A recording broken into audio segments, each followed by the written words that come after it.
stranger. Whatever are you doing here? My name's James. I'm a penguin.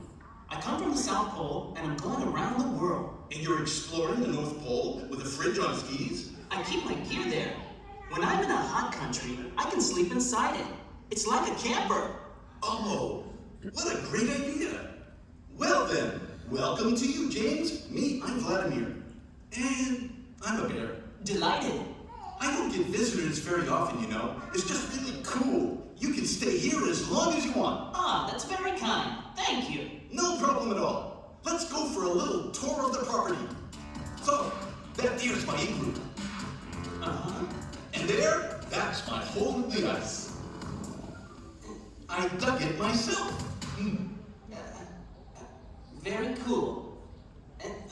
What sort of work do you do? Well, I make igloos. And, well, I fish in my hole. Okay. Of course.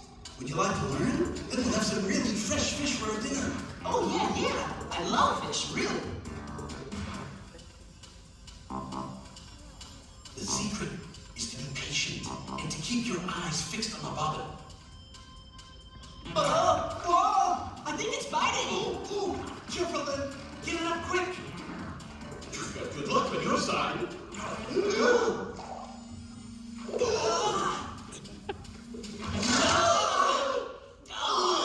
I really detest those creatures with their great big eyes and their gooey suckers.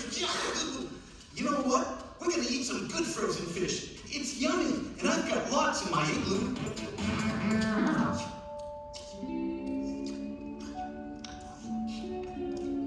It must be really nice to go around the world.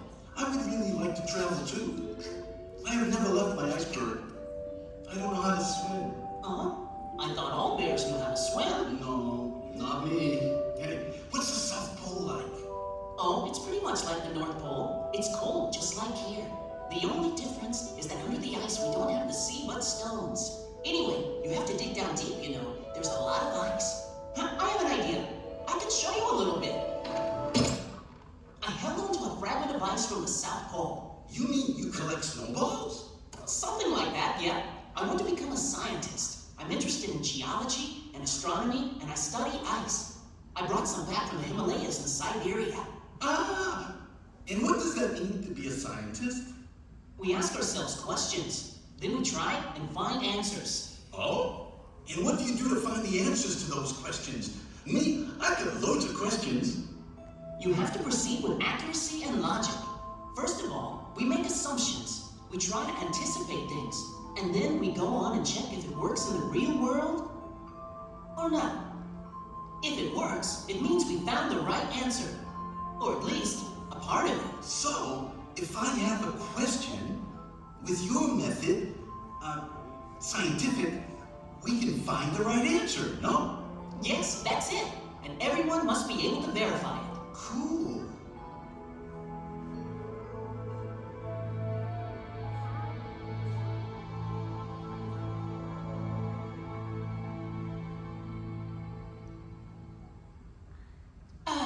The sky is really wonderful here. Do you know the names of the constellations? No. There's one up there that I think you'll like. Its name is the Little Bear. Oh? But why does it have a long tail? You never get bears with long tails. Are you sure it's not a beaver? Oh, I suppose the astronomers who gave it this name didn't really know much about bears. You mean to say they're dummies? Oh, okay. Right. And that one, that's the Great Bear there. Mind you, it's really rather impressive. It's as if the spirits of my ancestors were watching over me. And just right there above us, at the zenith, you can see the North Star. It always remains fixed in the sky. I adore nighttime. I can spend hours and hours just watching the stars. Well, you're gonna be happy. Our polar night has just begun. It's gonna last 6 months. Oh, it's like where I live at the South Pole. The sun doesn't go down throughout part of the year, then it's the opposite. It's the night that lasts for several months. That's quite strange, no? Our two homes are on opposite sides of the Earth, but yet they're almost the same. Yep, you're right. But tell me then, why is it so cold with lots of ice everywhere? Usually you get ice on top of mountains, but here it's all flat. We're at sea level, you know. It's all related to the sun. It doesn't heat the poles a lot, especially when it disappears for months. But why does the night last several months? Everywhere else it only lasts several hours. It's not fair. I don't know at all, but it's a good question. Well, then why don't we try and think like scientists? Sure, we can draw up hypotheses. Maybe it's because time is slowed down by the cold. Or maybe because the poles deflect the light. Oh, no, that's not right. There's no reason that it only happens in winter. Or maybe it's Santa Claus's fault. Huh? He sorts things out so that night lasts 6 months here. Like that, he has lots of time to distribute all his presents. He wouldn't be able to do it in 10 hours. Vladimir, in science we work on facts that can be verified. It's very important. So, well, Santa Claus, we need to take a step back. We could compare it with other planets. If night also lasts for several months at the poles of other planets, we should be able to see ice. That won't answer our question, but we'll know a bit more. What are we gonna do? I have a brand new refracting telescope. Hey, we could really get an observatory together. Could you do that? Without boasting, I'm rather good at doing-yourself stuff. My mother said that I could become an engineer or architect. I was at the top of the class when it came to building igloos.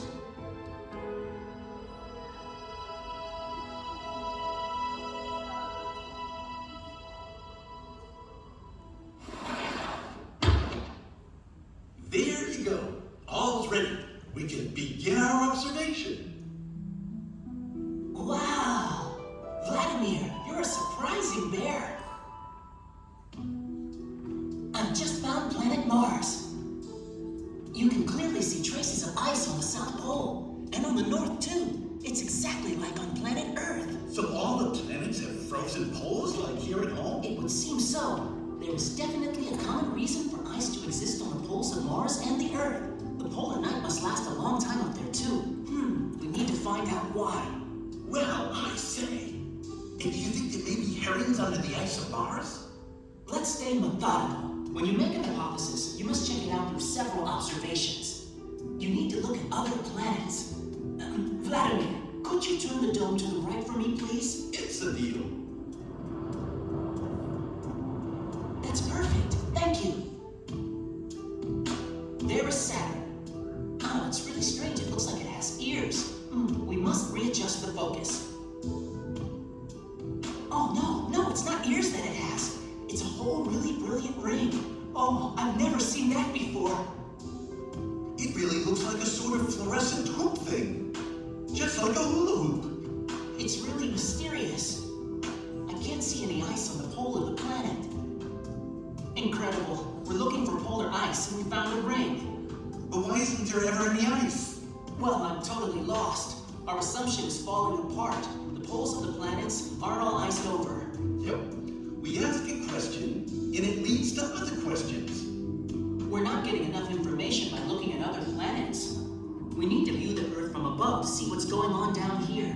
What are we going to do? Unless we can build a rocket. Of course! That's what we must do.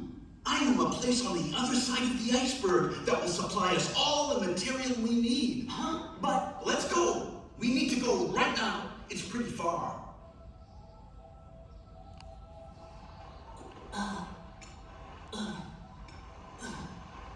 What's up, James? Faster! Oh.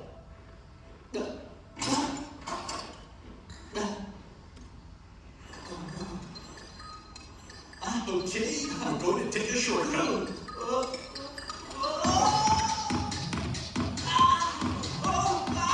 Slow me now.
Hey, didn't I tell you? It's great, isn't it? Vladimir, that is a submarine. I know that, Mr. Wise Guy. It got stuck in the ice and all its crew abandoned it. But just take a look.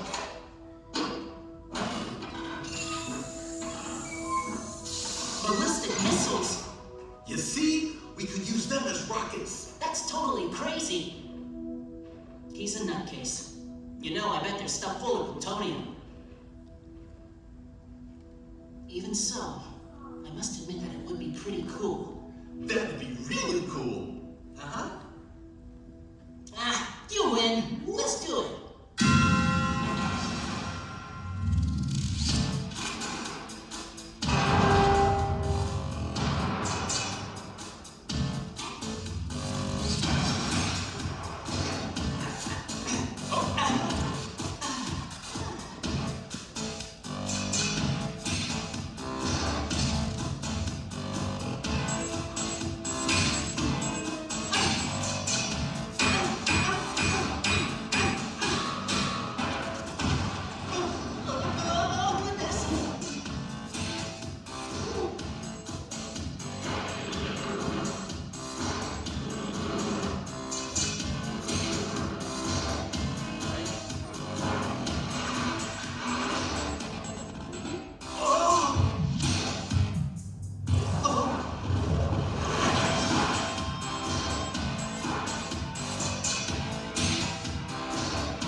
yourself.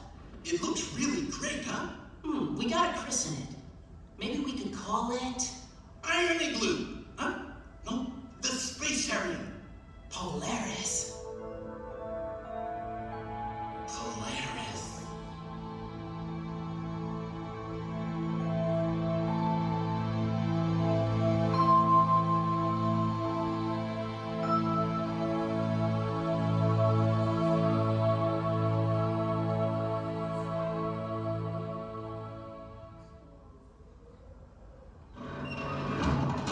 Are we clear for takeoff, Captain Vladimir?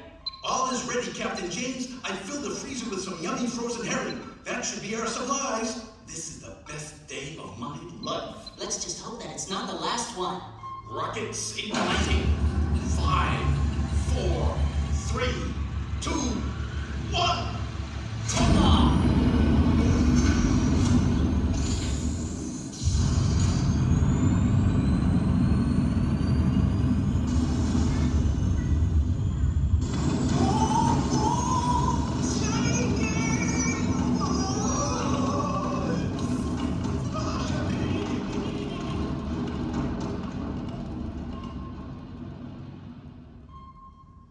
We've now left the Earth's atmosphere. Oh, hey, I'm floating. Whoa, me, I'm flying.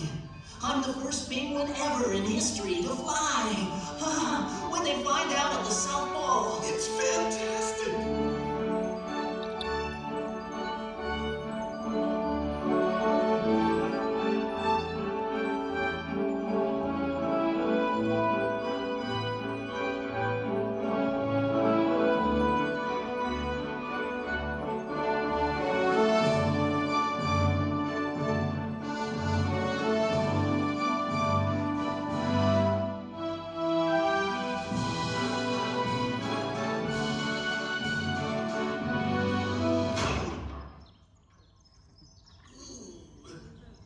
I think we've laughed enough now. I think so too. Let's get down to science.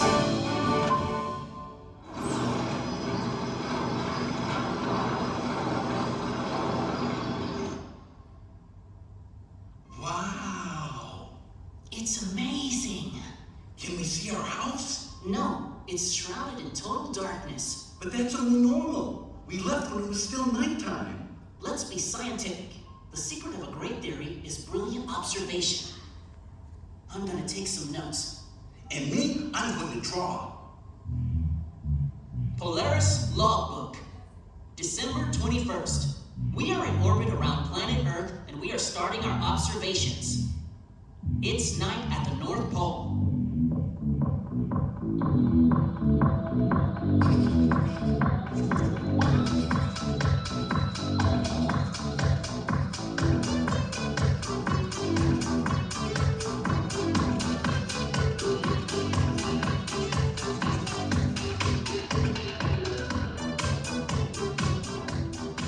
The North Pole is always in the shade.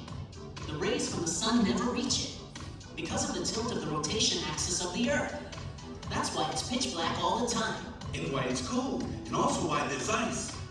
Yes, it must change based on the period of the year, because there, at the South Pole, there's daylight all the time. We need to come back in a few months. Shall we continue our expedition? Yes, all is ready. Full steam ahead!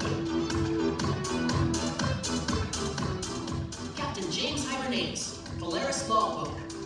The Polaris is continuing its journey to Mars, then Saturn, to try and solve the mystery of the poles on the solar system planets. Captain Vladimir Chekhov, Polaris Logbook. Our supply of herring is decreasing faster than expected. I have a hunch that Captain James is eating in secret.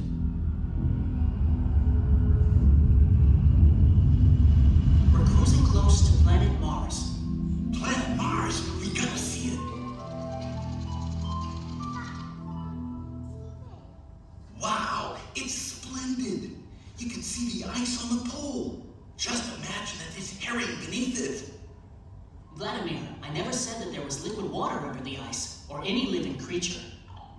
Huh? What is that? It seems to be coming from the freezer.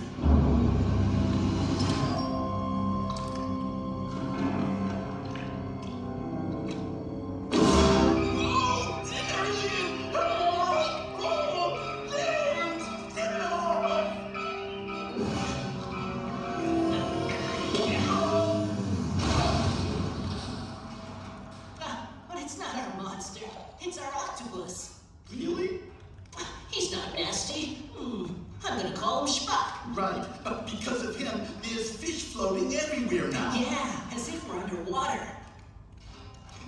It's not right to play around with the food. It's not hygienic.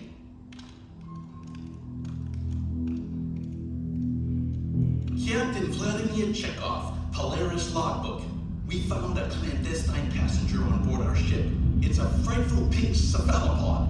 He was the one eating our supplies. I suggested that we lock him up and give him only dry bread, but Captain James was against that and decided to put him in an aquarium.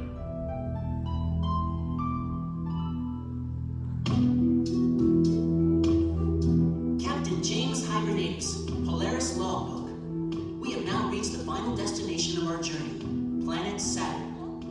Careful observation confirmed to us that it does not have any frozen poles. However, we noticed the existence of thousands of rings.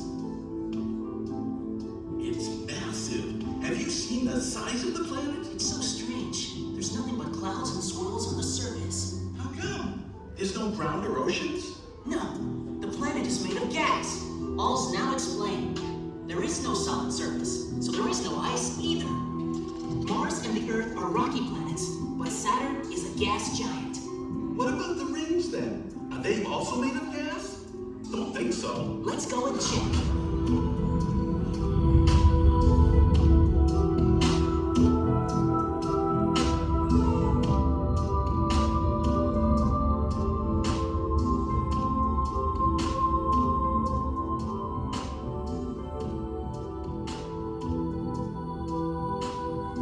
It's all just ice.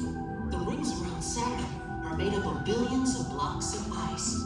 So far from our home. It's so heartwarming.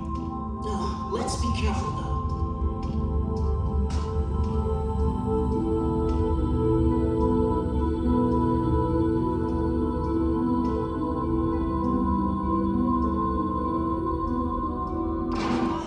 The hull has been banged. But it's not little ice cubes that are going to damage our vessel. It is solid. Little ice cubes.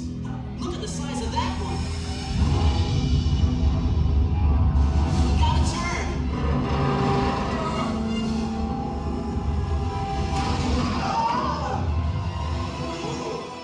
That was a close miss. There's another. We're gonna be another Titanic if it hits us. We're heading straight for it. Straight up. Straight up. Can't avoid this. Vladimir, we gotta reverse the engines. I'm doing what I can. I don't have 4 arms. Oh no, we're doomed.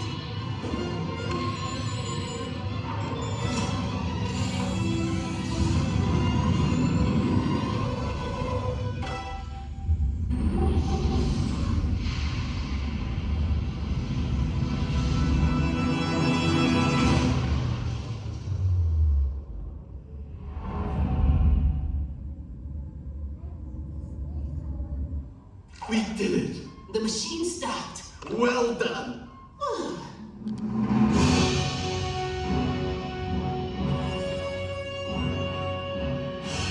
Mr. Spock, here's to your courage and composure.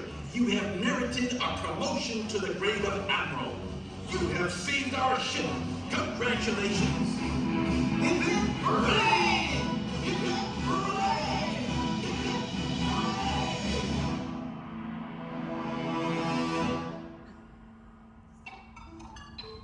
All the systems are operational. The vessel is perfectly stable now. This place is pretty. It reminds me of the ice floe in springtime. Do you mean when it breaks up? Wait here for me. I have an idea. What? What do you mean wait for me here? Where does he think I could go?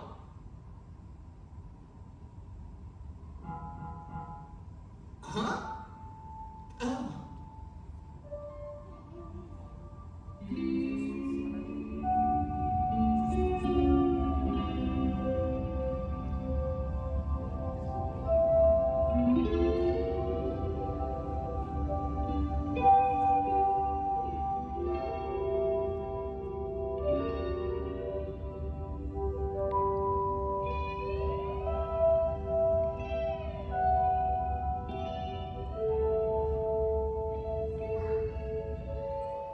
I said to myself that I could bring you a souvenir. You know, for your collection. A snowball. You brought me back a snowball from Saturn's rings. Thank you, Vladimir. And you can't eat it. It's not vanilla ice cream, you know? Captain James Hibernatus, Polaris Logbook. Our observation of Saturn was a great success. We are bringing an ice sample back. Captain Vladimir Chekhov, Polaris Logbook. We're starting our home journey. About time, too. There's hardly any herring left.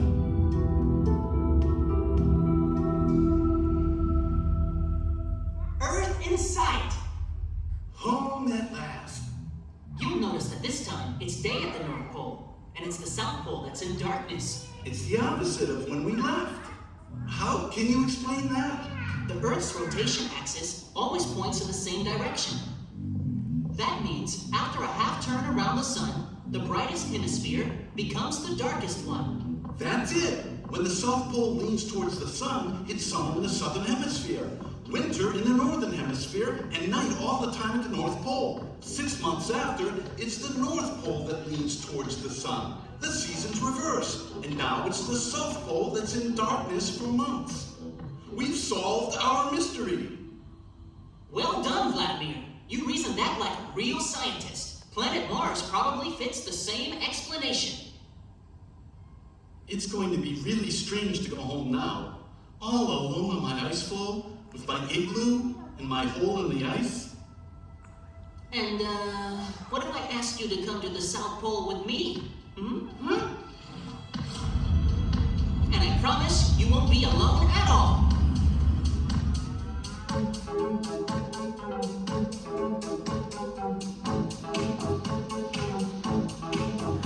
Vladimir, let me introduce my cousins. That is Martin. Hello. That is Julia. Delighted.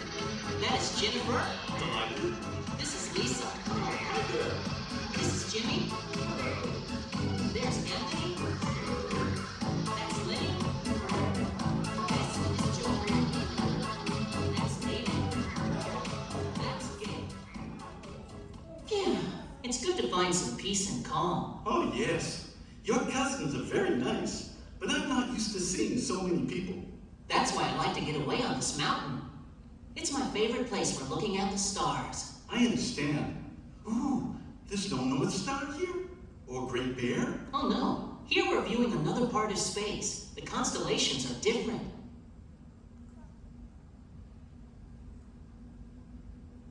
That's pretty. What is it? I haven't the slightest idea. A giant rainbow? Ah, a new mystery to be solved. It's not Santa Claus, is it?